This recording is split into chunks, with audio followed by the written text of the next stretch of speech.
جیسے آج صبح حدیث ہم نے ایک سنائی اللہ کے نبی صلی اللہ علیہ وسلم کی، بڑی اہم حدیث ہے، جس میں اللہ کے نبی نے ایمانی زندگی کی کسوٹی بتائی ہے۔ کسوٹی، ایمانی زندگی کی کسوٹی یہ نہیں ہے بھائی کہ نماز سے اسلام شروع ہوا، نماز پہ ختم ہو گیا۔ جو چند نیکیاں شروع کیں وہی اسلام، اول آخر وہی اسلام۔ اسلام کی کسوٹی یہ ہے کہ اللہ کی نافرمانی دیکھو بے چین ہو جاؤ، پریشان ہو جاؤ، اس نافرمانی کو ہاتھ سے روکو تو روکو، نہیں روک سکتے تو زبان سے روکو، نہیں روک سکتے تو اندر بے چینی پیدا کرو تاکہ میں اسے کس طریقے سے اسے ختم کر سکوں۔ فرمایا یہ ہے ایمان کی زندگی، یہ ہے ایمان کی زندگی۔ نمازیں بھی پڑھ رہا ہے، حج بھی کر رہا ہے، روزی بھی کر رہا ہے، صدقہ خیرات بھی کر رہا ہے، مسجد بھی بنا لی، ہسپتال بھی چلا رہا ہے، اور اپنی زندگی میں گناہوں کو فروغ دے رہا ہے، اپنے ماحول میں گناہوں کی حوصلہ افزائی کر رہا ہے۔ کوئی نہیں ایمانی زندگی ہے، یہ کوئی ایمانی زندگی نہیں۔ حدیث ہے ایک شخص ذرا لمحے بھر بھی اللہ سے غافل نہیں، اللہ نے فرمایا اس بستی کو تباہ و برباد کر دو۔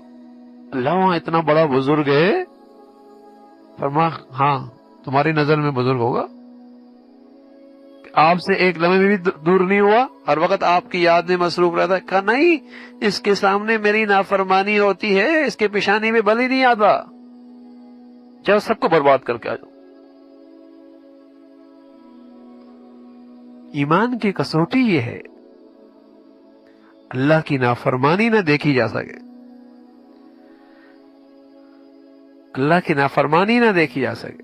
بھئی میری ماں کو کوئی برا کہے، باپ کو برا کہے، بلکہ ماں باپ کو چھوڑیے ہماری عزت پہ حرف آ جائے، اف، آگ کا انگارہ بن جاتا ہے، آگ کا انگارہ ٹو میں لگ جاتا ہے کہ اس نے میرے بارے میں کیا کہا ہے، کیا کہا ہے، ہاں رات دن اسی میں گزرتی، اس نے میرے بارے میں وہ کہہ دیا، اچھا اس نے یہ کہا تھا، رات دن بے چین رہتا ہے۔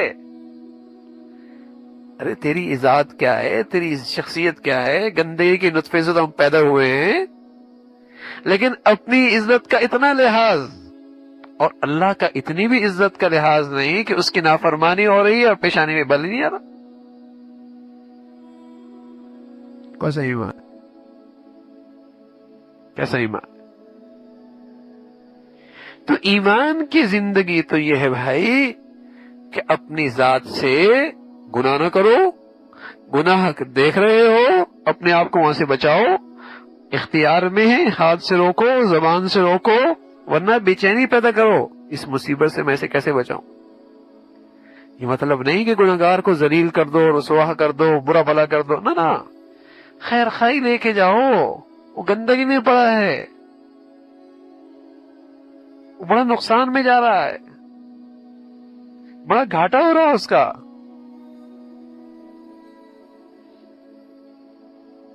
یہ دین ہے۔ تو اچھی صحبت میں سب سے بڑا جو فائدہ ہوتا ہے نا بھائی، سب سے بڑا فائدہ اچھی صحبت میں یہ ہوتا ہے کہ آدمی کو دین کا صحیح پتہ لگتا ہے، آدمی کو اپنا آئینہ سامنے آ جاتا ہے کہ میں کہاں کھڑا ہوں۔ اچھی صحبت کا یہ برکت ہے کہ آدمی کو اپنی کمزوریوں کی نشاندہی ہو جاتی ہے، اچھی صحبت کا برکت یہ ہے کہ اپنی غلطیوں پہ نظر مل جاتی ہے، اور جب یہ صحبت نہ ملے تو آدمی جس رخ پہ جس پہلو پہ چل رہا ہے بہت مطمئن، بہت مطمئن۔ صحابہ کو تو ایسی خوبصورت صحبت ملی ہوئی تھی اللہ کے نبی کی شکل میں، تو ذرا سی غفلت ہوتی تو کہتے نافق حنظلہ، نافق حنظلہ، حنظلہ تو منافق ہو گیا۔ کہا بھائی کیا ہوا؟ کہا حضور کی خدمت میں ہوتے ہیں ایسا لگتا ہے دائیں طرف جنت ہے بائیں طرف جہنم ہے، اور جب بال بچوں میں آ جاتے ہیں یہ کیفیت نہیں جاتی، ہم تو منافق ہو گئے۔ یعنی انہیں اس صحبت کا یہ نور نصیب ہوا کہ ذرا سی غفلت کا بھی احساس ہو گیا، ذرا سی غفلت کا بھی احساس ہو گیا۔ یہ اچھی صحبت کی برکت ہے۔ تو اچھی صحبت سے وہ نظر ملتی ہے، وہ بصیرت ملتی ہے، وہ نظر ملتی ہے، وہ بصیرت ملتی ہے، جس سے اپنی کمزوریاں، اپنی خطائیں، اپنی غلطیاں نظر آنے لگتی، پھر اللہ اپنا فضل فرما دے، توبہ کی توفیق بھی ہو جاتی۔ تو اچھی صحبت کا یہ اثر ہے کہ امید ہے کہ خاتمہ اچھا ہو جائے، خاتمہ اچھا ہو جائے۔ اور بری صحبت کا ایک بڑا نصوصت یہ ہے میرے عزیزو، ڈر کی بات ہے کہیں خاتمہ خراب نہ ہو جائے، کیونکہ گناہ نہ بھی کرتا ہو، گناہوں کی نحوست کا دلوں سے نکل جانا، گناہوں کی برائی کا دل سے نکل جانا، یہ بھی کوئی چھوٹا گناہ نہیں ہے۔ گناہ نہیں کر رہا لیکن گناہ کی برائی دل سے نکل گئی، اس کی گندگی کا احساس ختم ہو گیا، یہ بھی کوئی چھوٹا گناہ نہیں ہے۔ اتنا بڑا گناہ ہے کہ ایمان کی جو کسوٹی بتائی ہے، اس کی ایمانی زندگی اس پہ نہیں اتر رہی۔ اگر برائی ہوتی ہاتھ سے روکتا، برائی ہوتی زبان سے روکتا، آگ بھڑکتی نا بھائی، ہاتھ سے روکتا ہے، پانی لے کے آتا ہے، نلکا چلاتا ہے، مشین چلاتا ہے، پانی پھینکتا ہے، نہیں بجھا سکتا، آواز لگتا، لوگوں آگ لگی ہوئی ہے آؤ مدد کرو۔ نہ ہاتھ سے کر سکتا ہے نہ زبان سے، کیا کرتا ہے؟ اپنا سامان ہٹاتا ہے، وہاں سے دور بھاگتا ہے، دیکھتا ہے، بے چین ہوتا ہے، کیسے بجھاؤں؟ گناہوں کی آگ میرے گھر میں لگی ہے، ہاں گناہوں کی آگ لگی ہے، کیسے بجھا رہا ہوں؟ تو یہ ایمان کی زندگی ہے، یہ ایمان کی زندگی۔ اللہ ہمیں بھائی ایسا ایمان نصیب فرما دے، ہاں ایسی ایمان کی حقیقت نصیب فرما دے۔ کتنی اللہ کی مخلوق ایسی ہے میرے عزیزو کہ اس بد اخلاقی کا زہر روز پیتے ہیں، اور یہ اخلاقی کے کانٹے روز انہیں چبھتے ہیں، لیکن آواز بھی نہیں نکال سکتے۔ کمزور ہے نا، کمزور ہے، کس کو بتائیں، کس کو سنائیں؟ لیکن میرے عزیزو ان کمزوروں کی آہیں اللہ تو سنتا ہے نا، اللہ۔ کسی کی بیٹی ہے بھائی، کسی کی اولاد ہے، وہ عورت ذات ہے، وہ غریب ہے، وہ مظلوم ہے، کوئی نہیں سنتا دنیا میں، وہ بیچاری آواز بھی نہیں نکالتی، وہ کس کے سامنے اپنی فریاد کرے؟ لیکن اللہ تو سن رہا ہے۔ ڈرنا چاہیے ہے، اس لیے کہ اس کی فریاد کے سامنے پھر کوئی رکاوٹ نہیں رہتی ہے۔ بہت ڈرنے کی بات ہے۔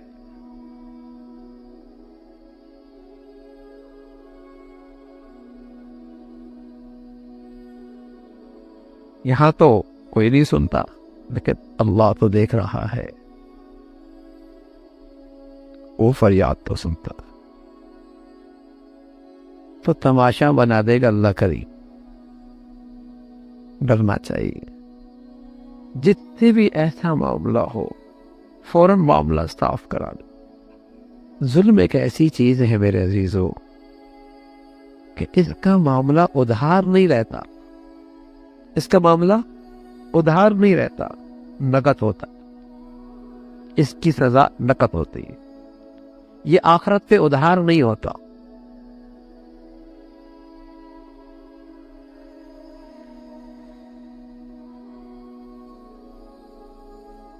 کسی کو تکلیف نہ دینا، کسی کو تکلیف نہ دینا، یہ تو اخلاق کا بالکل آخری کونا ہے، آخری سرحد ہے۔ اگر کوئی شخص اس سے بھی محروم ہے تو وہ پھر ظلم کے دائرے میں آ گیا۔ کسی کو تکلیف نہ دینا یہ تو اخلاق کا سب سے آخری کنارہ ہے۔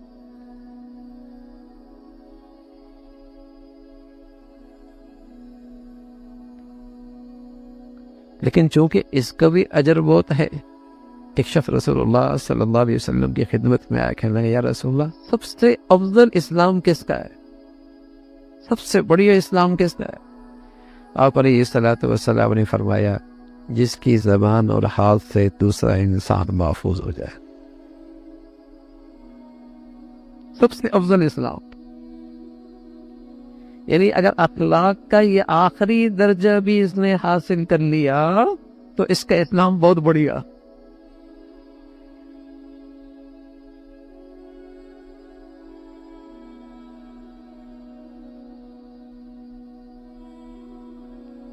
یہ بہت بڑی دولت ہے. تو اللہ کی عظمت کا استحضار، اللہ کے سامنے کھڑے ہونے کا احساس اپنے دلوں میں زندہ رکھیں تاکہ نا محتاط زندگی گزرے، کسی کے ساتھ زیادتی نہ ہو، تکلیف نہ دے. ہو جاتا ہے برتن اکٹھے ہو تو آواز آ جایا کرتی ہے، ساتھ رہتے ہیں تو اونچ نیچ کبھی بات ہو ہی جاتی ہے، لیکن دل کی دنیا صاف ہو، اللہ کے سامنے جواب دہی کا احساس ہو، فوراً اللہ کے بندوں سے معافی مانگ، غلطی ہو گئی. بتائیے جس کی زندگی کا حسن ایسا ہو، محبوبیت کیوں نہ ملے؟ اسے چھوٹوں میں، بڑوں میں، غریبوں میں، امیروں میں، اپنوں میں، بیگانوں میں محبوبیت کیوں نہ ملے؟ دنیا اسی کی تو پیاسی ہے، اور یہی دنیا کے پاس نہیں ہے. یہ انمول چیز رہ گئی اس وقت دنیا میں، انمول ہے. یہی تو نہیں ہے. یہاں جہاں ہوگی وہاں محبوبیت ہو، اسے مقبولیت ملی، مخلوق کے ہاں بھی، خالق کے ہاں بھی، سب کے ہاں محبوبیت.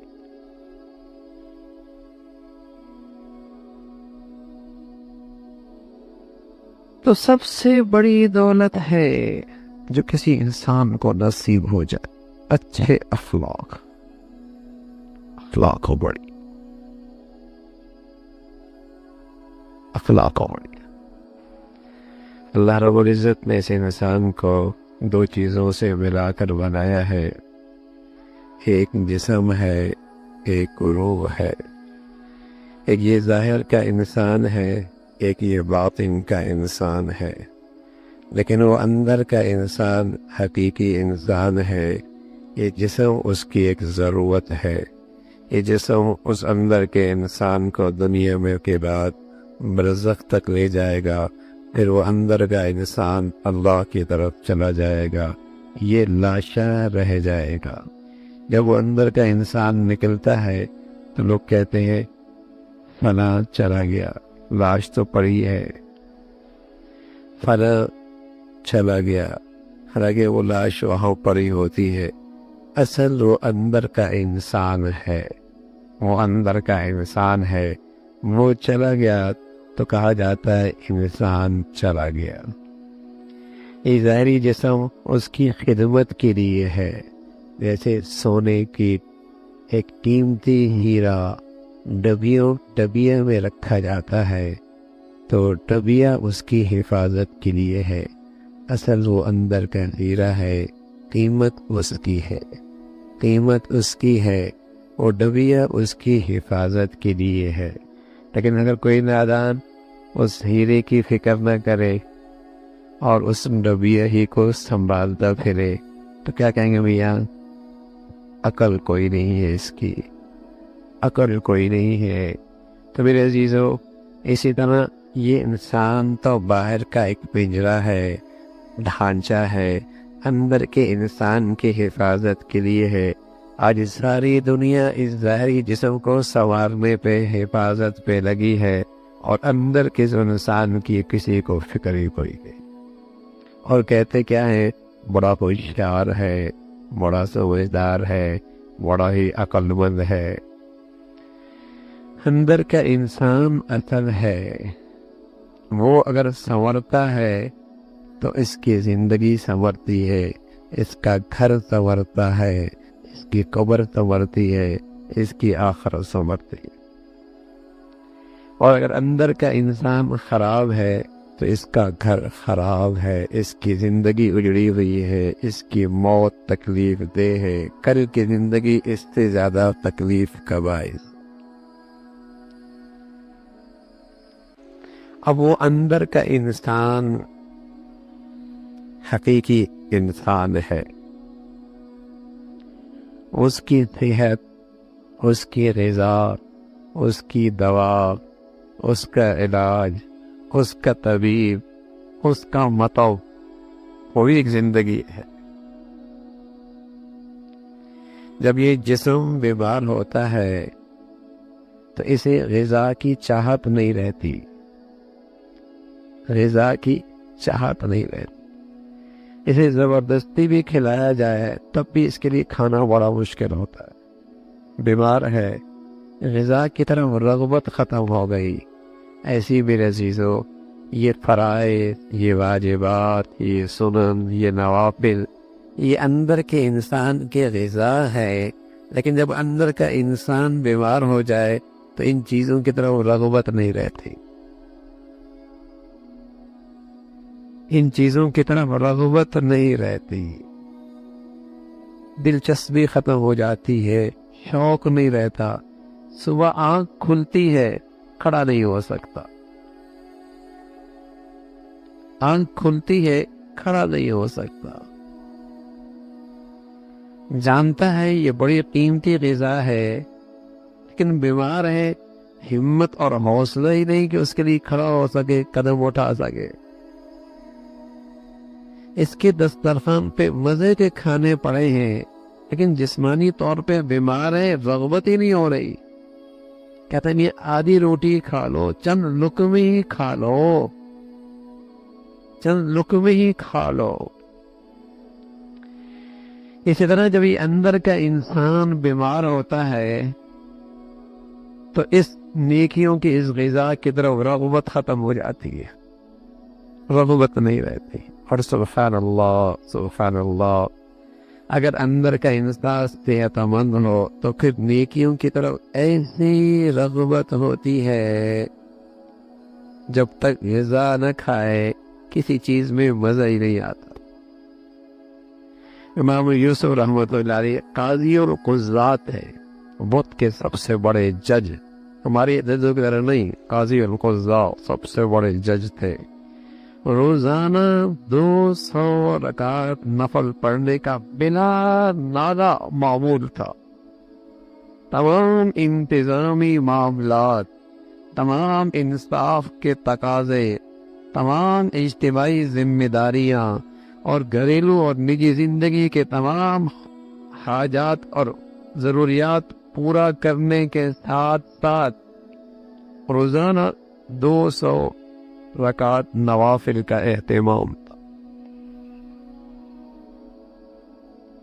ہاں، جب اندر کی صحت ہو جائے تو پھر یہ چیزیں زندگی کا ایسا معمول بن جاتی ہیں کہ اس کے بغیر وقت نہیں گزرتا، مزہ نہیں آتا۔ اللہ کے رسول صلی اللہ علیہ وسلم کی ایک حدیث کے ارشاد کا مفہوم بیان کرتا ہوں کہ قیامت کے دن ایک ایسا عمل سامنے آئے گا جو بظاہر بہت بڑا دکھائی دیتا ہے، نماز، روزہ اور صدقہ، لیکن اس کے باوجود وہ انسان جہنم کا مستحق قرار پائے گا۔ کیوں؟ اس لیے کہ اس نے لوگوں کو تکلیف دی، کسی کو مارا، کسی کا حق چھینا، کسی کی عزت کو پامال کیا۔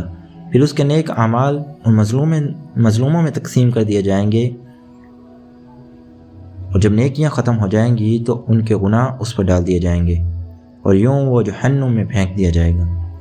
یہ کوئی عام بات نہیں، بلکہ ہمارے پورے دینی تصور کو جھنجھوڑ دینے والی حقیقت ہے۔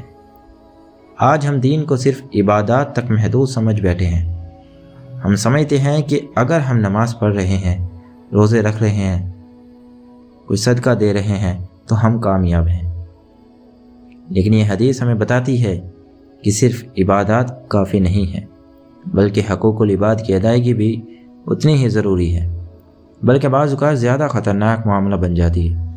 سوچئے، ایک شخص پوری زندگی سجدے کرتا رہا، روزے رکھتا رہا، قرآن پڑھتا رہا، لیکن اس کی زبان لوگوں کو زخمی کرتی رہی۔ وہ دوسروں کی عزت اچھالتا رہا، کسی کے دل کو ٹھیس پہنچاتا رہا، کسی پر ظلم کرتا رہا۔ قیامت کے دن جب وہ اپنے اعمال لے کر آئے گا تو اسے لگے گا کہ وہ کامیاب ہو گیا، لیکن وہاں اصل فیصلہ ہوگا۔ وہاں صرف اللہ کے سامنے جھکنا کافی نہیں ہوگا، بلکہ اللہ کے بندوں کے حقوق بھی چکانے ہوں گے۔ یہی وہ مقام ہے جہاں انسان کی ساری محنت ضائع ہو سکتی ہے۔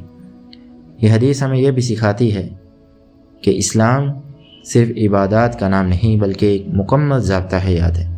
نماز ہمیں اللہ سے جوڑتی ہے، لیکن اخلاق ہمیں انسانوں سے جوڑتے ہیں۔ اگر ایک شخص اللہ سے تعلق تو مضبوط رکھتا ہے مگر بندوں کے ساتھ ظلم کرتا ہے تو وہ در حقیقت دین کی روح کو نہیں سمجھا۔ آج ہمارے معاشرے کا سب سے بڑا مسئلہ یہی ہے۔ ہم مسجدوں میں تو بڑے نمازی ہیں لیکن بازار میں جھوٹ بولتے ہیں۔ ہم روزے تو رکھتے ہیں لیکن زبان سے غیبت اور بہتان جاری رکھتے ہیں۔ ہم صدقہ تو دیتے ہیں لیکن اپنے قریبی لوگوں کے حقوق مار جاتے ہیں۔ یہ تضاد ہی ہماری تباہی کا سبب بن رہا ہے۔ ذرا اپنے آپ سے سوال کریں، کیا میری زبان کسی کو تکلیف دیتی ہے؟ کیا میں نے کبھی کسی کا حق دبایا ہے؟ کیا میں نے کسی کے ساتھ ناانصافی کی ہے؟ اگر جواب ہاں میں ہے تو ہمیں صرف نفل نمازوں کی تعداد بڑھانے کی نہیں بلکہ اپنے کردار کو درست کرنے کی ضرورت ہے۔ اسلام ہمیں سکھاتا ہے کہ ایک مسلمان وہ ہے جس کے ہاتھ اور زبان سے دوسرے مسلمان محفوظ رہیں۔ یعنی اصل کامیابی یہ نہیں کہ ہم کتنی عبادت کرتے ہیں بلکہ یہ ہے کہ ہم کتنے لوگوں کو اپنے شر سے محفوظ رکھتے ہیں۔ قیامت کا دن بہت سخت ہوگا، وہاں نہ مال کام آئے گا، نہ عہدہ، نہ تعلقات، وہاں صرف اعمال ہوں گے، اور ان اعمال میں سب سے پہلے انصاف ہوگا۔ جس نے کسی پر ظلم کیا ہوگا اسے اس کا حساب دینا ہوگا، چاہے اس کے پاس پہاڑ جتنی نیکیاں ہی کیوں نہ ہوں۔ یہی وجہ ہے کہ بزرگوں نے ہمیشہ اس بات پر زور دیا کہ عبادت کے ساتھ ساتھ اخلاق کو بھی سنوارو، کسی کا دل نہ دکھاؤ، کسی کو تکلیف نہ دو، کسی کے بارے میں برا نہ سوچو، کیونکہ اللہ اپنے حقوق معاف کر سکتا ہے، لیکن بندوں کے حقوق اس وقت تک معاف نہیں ہوتے جب تک وہ خود معاف نہ کریں۔ یہ حدیث ہمیں ایک مکمل زندگی گزارنے کا راستہ دکھاتی ہے۔ یہ ہمیں بتاتی ہے کہ دین صرف مسجد تک محدود نہیں بلکہ گھر، بازار، دفتر، ہر جگہ نافذ ہوتا ہے۔ اگر ہم واقعی کامیاب ہونا چاہتے ہیں تو ہمیں اپنی نمازوں کے ساتھ اپنی زبان کو بھی پاک کرنا ہوگا، اپنے روزوں کے ساتھ اپنے دل کو بھی صاف کرنا ہوگا، اور اپنے صدقے کے ساتھ اپنے رویے کو بھی بہتر بنانا ہوگا۔ آخر میں یہی پیغام ہے، اپنی عبادات کو ضائع نہ کریں، اپنے اخلاق کو سنواریں، لوگوں کے حقوق ادا کریں، کیونکہ قیامت کے دن سب سے بڑا نقصان اسی کا ہوگا جو بظاہر نیک تھا مگر حقیقت میں لوگوں کو تکلیف دیتا رہا۔ اللہ ہمیں سمجھنے، عمل کرنے اور اپنے آپ کو بدلنے کی توفیق عطا فرمائے۔ آمین یا رب العالمین۔